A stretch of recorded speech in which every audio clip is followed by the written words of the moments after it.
एक अभी आपका एक टेस्ट छोटा सा किया था, अगर मैंने आपका विदेश नीति पर अभी छोटा सा, एक मिनट, मैंने विदेश नीति पर छोटा सा टेस्ट अगर कर लिया तो आपकी ऐसी तैसी हो जाएगी। एक मैं आपको 20 सेकंड दे रहा हूं और अगर बोले तो फॉलो फ्रेंड दे देता हूं। मैं 20 तक गिनती गिन रहा हूं, आप गूगल कीजिए। 1 2 आप गूगल कीजिए, मैं गिनती गिन रहा हूं, आप मेरी गिनती मत सुनिए, ये सिर्फ दर्शकों के लिए। 1 2 ये किया था इनकी मनमोहन सिंह की सरकार ने आपकी इस दुरुस्त के लिए, आपकी विदेश नीति के ज्ञान के लिए आपको 10 में से 10 नंबर देता हूं।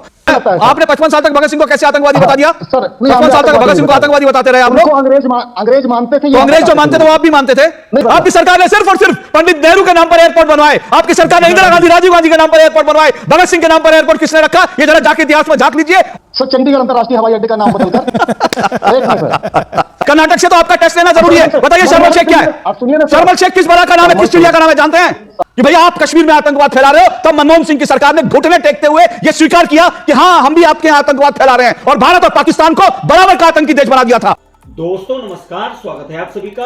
आप देख रहे हैं एसके डिबेट।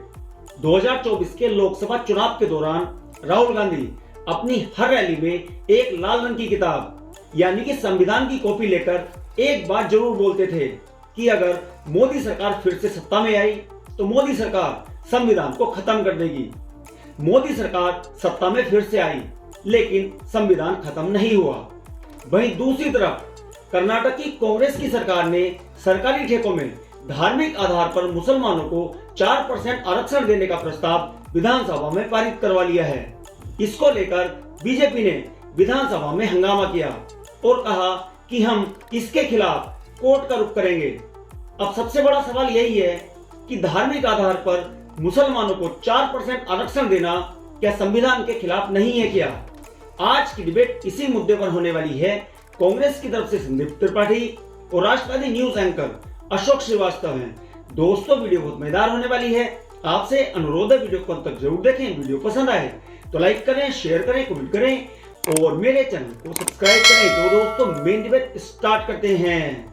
चलिए शुरू करते हैं। वक्फ संशोधन विधेयक जो था उसके खिलाफ एक प्रस्ताव पारित करती है कर्नाटक विधानसभा, जिसकी कोई हैसियत नहीं है ऐसे प्रस्ताव की, क्योंकि ये उस प्रस्ताव के पारित होने का कोई मतलब ही नहीं है। और अब जो है ठेकों में, सरकारी ठेकों में मुस्लिम जो ठेकेदार है उनके लिए 4% आरक्षण।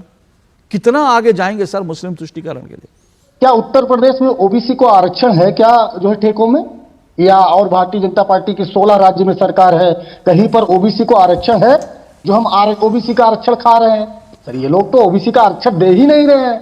हम तो वहां पर अगर दे रहे हैं तो उसमें से 4% की अगर आप बात कर रहे हैं, वो भी पर्टिकुलर एक ऐसे जो है टेंडर की हम बात कर रहे हैं जो सिर्फ सामान खरीदने का प्रोसीजर है। उसमें मैं लोक निर्माण विभाग में हम नहीं दे रहे हैं, या अन्य बहुत सारे ठेके होते हैं सरकारी, उसमें हम नहीं दे रहे।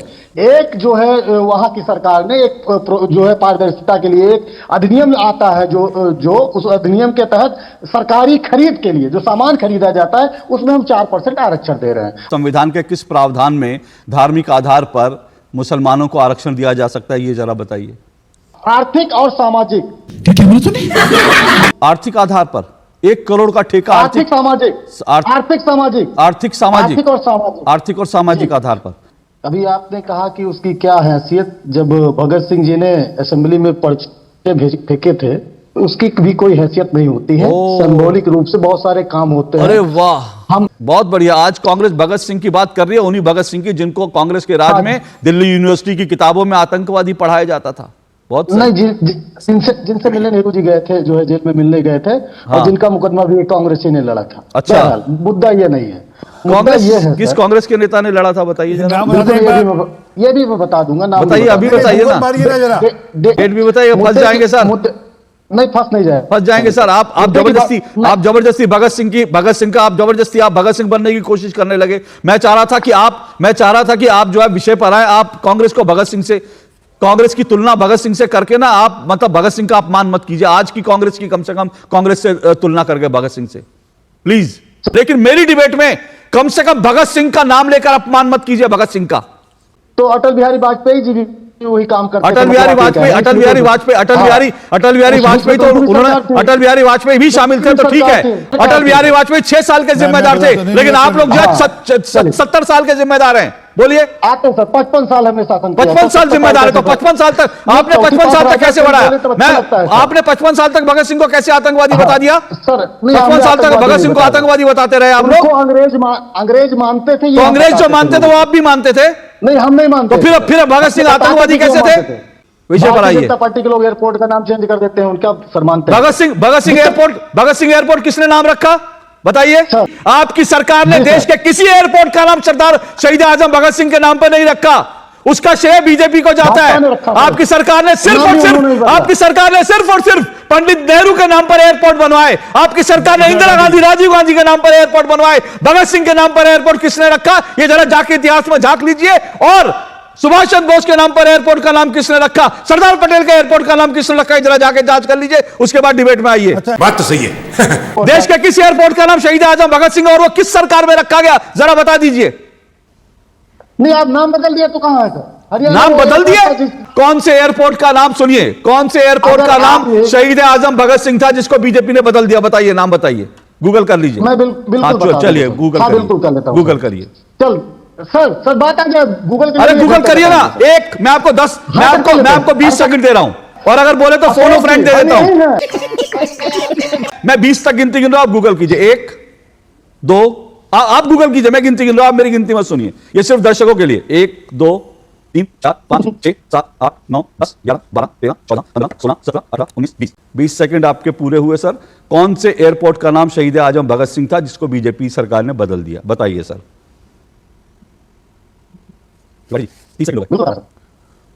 सर चंडीगढ़ अंतर्राष्ट्रीय हवाई अड्डे का नाम बदलकर कुछ भी। एक मिनट सर क्या कर रहे हैं सर? क्या कर रहे हैं सर? धैर्य रखिए। क्या कर रहे हैं सर?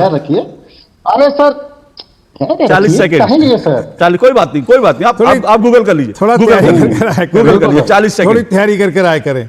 चंडीगढ़ का मोहाली जो एयरपोर्ट है, जो मोहाली एयरपोर्ट है, उसका नाम हमारे कारण से रखा गया और वहां पर प्रतिमा लगाई गई। 50 सेकंड। कौन सा हटाएगा ये बताइए? हाँ बिल्कुल बता। 1 मिनट, केवल 1.5 मिनट, 1:30। 1 मिनट सर, आ जाने सर आप ढूंढिए, मैं आपको पूरा टाइम दे रहा हूं, मैं सिर्फ समय की काउंटिंग कर रहा हूं। 1 मिनट, ये प्रेशर डाल रहे हैं। 1 minute 40 second, 1 minute 50 second, 2 minute,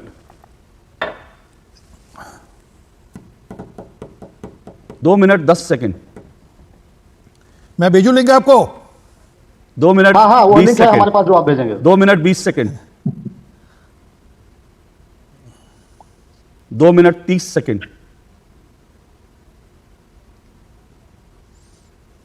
2 minute 40 second. हाँ सर जिस एयरपोर्ट को इन्होंने 2022 में जो है नाम चेंज किया, उस एयरपोर्ट का नाम हरियाणा सरकार की, इनकी मौजूदा सरकार ने प्रस्ताव पारित करके उसका नाम हटाने की कोशिश की थी। हमारी वो मांग थी, बाद में इन्होंने 2022 में उसको पूरा किया सर। और उसकी पूरी मैं डिटेल आरपी सिंह जी आपको भेज दे रहा हूँ। सर पूरी खबर भेज दे रहा हूँ सर। अरे सुनिए, अरे सर इससे हमने डिबेट की है। अरे खींचिए मत ना, सुनिए आराम से। आपको 2.5 मिनट दिया उन्होंने। शहीद भगत सिंह नाम भाजपा के चलते हुआ, वहां पर शहीद भगत सिंह जी की प्रतिमा भाजपा के लोगों के घर से लगी है। मोदी जी ये कहते हैं कि हमारे यहाँ ईद पर खाना नहीं बनता था, अब्दुल्ला भाई के यहाँ से आता था, तब भी आपको तकलीफ नहीं होती। मोदी जी बिना बताए देश को जो है चले जाएंगे पाकिस्तान बिरयानी खाने, तब भी आपको तकलीफ नहीं होती है। बड़े बड़े मुस्लिम शेखों से संदीप गले त्रिपाठी लगे, जी तब भी सुनिए, तकलीफ संदीप नहीं त्रिपाठी जी होती। 1 मिनट सुनिए, संदीप त्रिपाठी जी 1 मिनट सुनिए। जब आप पाकिस्तान, मैंने अगर आपका एक टेस्ट छोटा सा किया था, अगर मैंने आपका विदेश नीति पर अभी छोटा सा 1 मिनट, मैंने विदेश नीति पर छोटा सा टेस्ट अगर कर लिया तो आपकी ऐसी तैसी हो जाएगी। गजब बेइज्जती है। इसलिए विदेश नीति में मत जाइए कि मोदी जी क्यों गए थे, क्यों नहीं गए थे। नहीं, सुनिए विदेश। अच्छा शर्मल शेख सुना है? विदेश नीति में आपका टेस्ट हो गया। शर्मल शेख क्या है? शर्मल शेख क्या बताइए? मोदी जी, अरे शर्मल शेख क्या है? नरेंद्र मोदी का संबंध नहीं है शर्मल शेख से। शर्मल शेख क्या बताइए? हम बता रहे हैं, बताइए अरे सर भाई, आपका टेस्ट ले रहा हूं मैं, आप विदेश नीति की बात करने लगे कर्नाटक से, तो आपका टेस्ट लेना जरूरी है। बताइए शर्मल शेख क्या है? आप सुनिए ना, शर्मल शेख किस बला का नाम है, किस चिड़िया का नाम है, जानते हैं? शर्मल शेख में उस समय की सरकार ने यह स्वीकार किया कि बलूचिस्तान में या पाकिस्तान में हमारी एक्टिविटी है, इस बात को हम स्वीकार करते हैं। किसने और स्वीकार किया? वहीं पर- किसने स्वीकार किया? हाँ। किसने स्वीकार किया? उस समय की सरकार ने, मनमोहन सिंह की सरकार ने। यही नहीं, अभी और सुनिए। जब भारत पाकिस्तान में यह कहने गया था कि भैया आप कश्मीर में आतंकवाद फैला रहे हो, तब मनमोहन सिंह की सरकार ने घुटने टेकते हुए यह स्वीकार किया कि हां हम भी आपके यहां आतंकवाद फैला रहे हैं, और भारत और पाकिस्तान को बराबर का आतंकी देश बना दिया था। यह किया था इनकी मनमोहन सिंह की सरकार ने। आपकी इस दुरुस्त के लिए, आपकी विदेश नीति के ज्ञान के लिए आपको 10 में से 10 नंबर देता हूं। अच्छी बात है, इनकी विदेश नीति के मामले में जानकारी दुरुस्त है। इन्होंने मान लिया कि कांग्रेस की सरकार ने वो शर्मनाक एक्सेप्टेंस किया था कि बलूचिस्तान में भारत आतंकवाद फैला रहा है। लेकिन भगत सिंह का नाम मत लीजिएगा बेशर्मी से, भगत सिंह का नाम मत लीजिएगा बेशर्मी से। जिस भगत सिंह को आतंकी पढ़ाते रहे, उन भगत सिंह का नाम मत लीजिएगा। देखा दोस्तों, आपने संदीप त्रिपाठी और अशोक श्रीवास्तव दोनों को सुना। आप किसकी बात से सहमत हैं? दोस्तों, वीडियो को लास्ट तक देखने के लिए दिल से धन्यवाद। और वीडियो के बारे में आपकी क्या राय है कमेंट सेक्शन में कमेंट करके बताएं। और अगर वीडियो पसंद आई हो तो लाइक करें, शेयर करें, कमेंट करें और मेरे चैनल को सब्सक्राइब करें। तो दोस्तों, मिलते हैं अगली वीडियो में। जय हिंद, वंदे मातरम, जय श्री राम।